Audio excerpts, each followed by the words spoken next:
శ్రీ శివాయ గురువే నమః. మనం మన బాల యోగేశ్వర్ గారి మహారాజు గారి ఇంకొక విషయం చెప్పుకుందాము.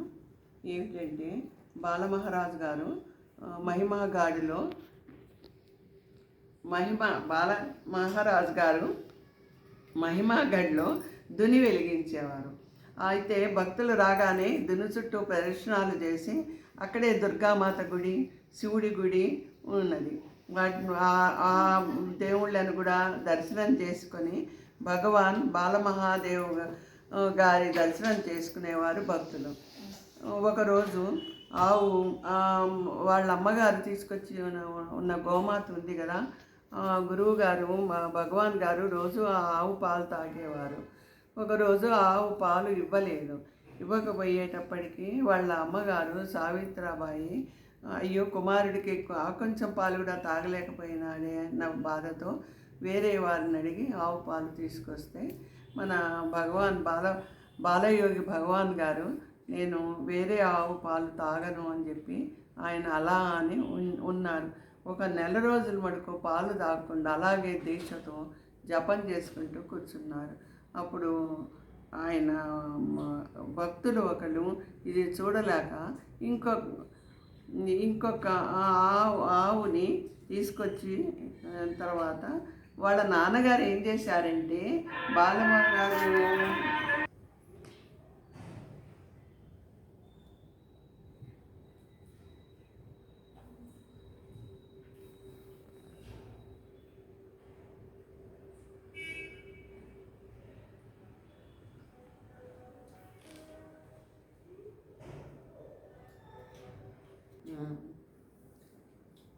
బాలయోగేశ్వర్ మహారాజు గారు ఆవు పాలు ఇవ్వకపోయేటప్పటికీ ఆయన అసలు పాలు తాగకుండా అలాగే ఉండిపోయేటప్పటికీ కుమారుడు పాలు తాగకుండా అలా ఉండటం చూసి ఆయన తండ్రి గారైన రామారావు మహారాజు గారు ఆయనే స్వయంగా ఆవుని పాలు పిండుతారు.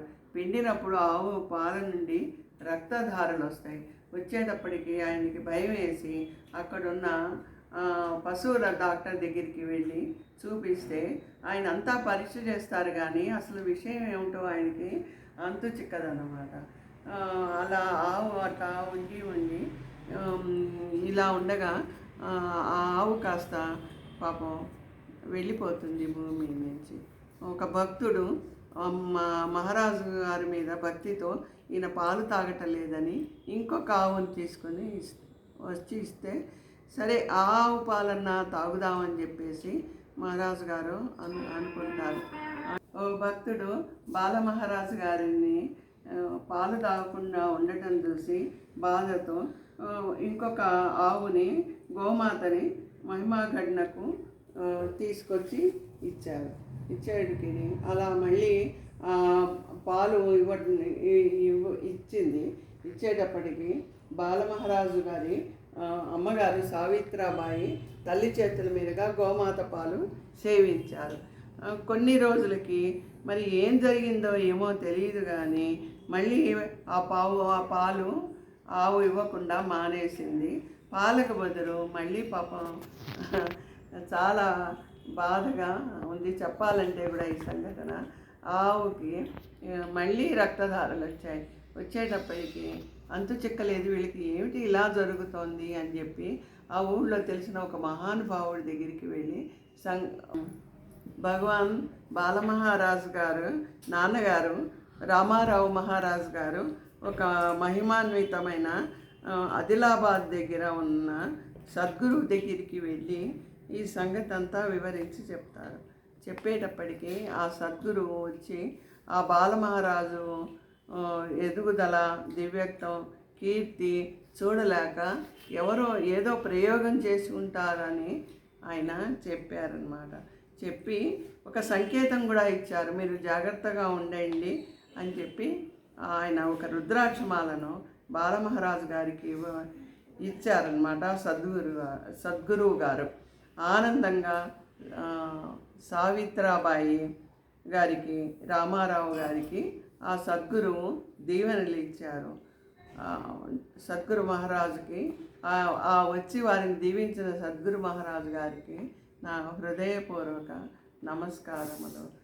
చూసారా, మన గురువు గారి ఆ, ఆ చరిత్ర మీరందరూ శ్రద్ధగా విని ఆలకించి ఆయన సంగతి చక్కగా తెలుసుకొని తరించండి.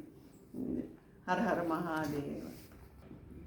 ప్రేమైన పరశువ శిఖర క్షేత్రం మహాభక్తులారా, మీరందరూ ఇది వింటూనే ఉండండి, చూస్తూనే ఉండండి. ఇలాంటి అద్భుతమైనవి నేను మన నారాయణ ఈశ్వర గారి ద్వారా విన్నవన్నీ మీకు చెబుతూనే ఉంటాను.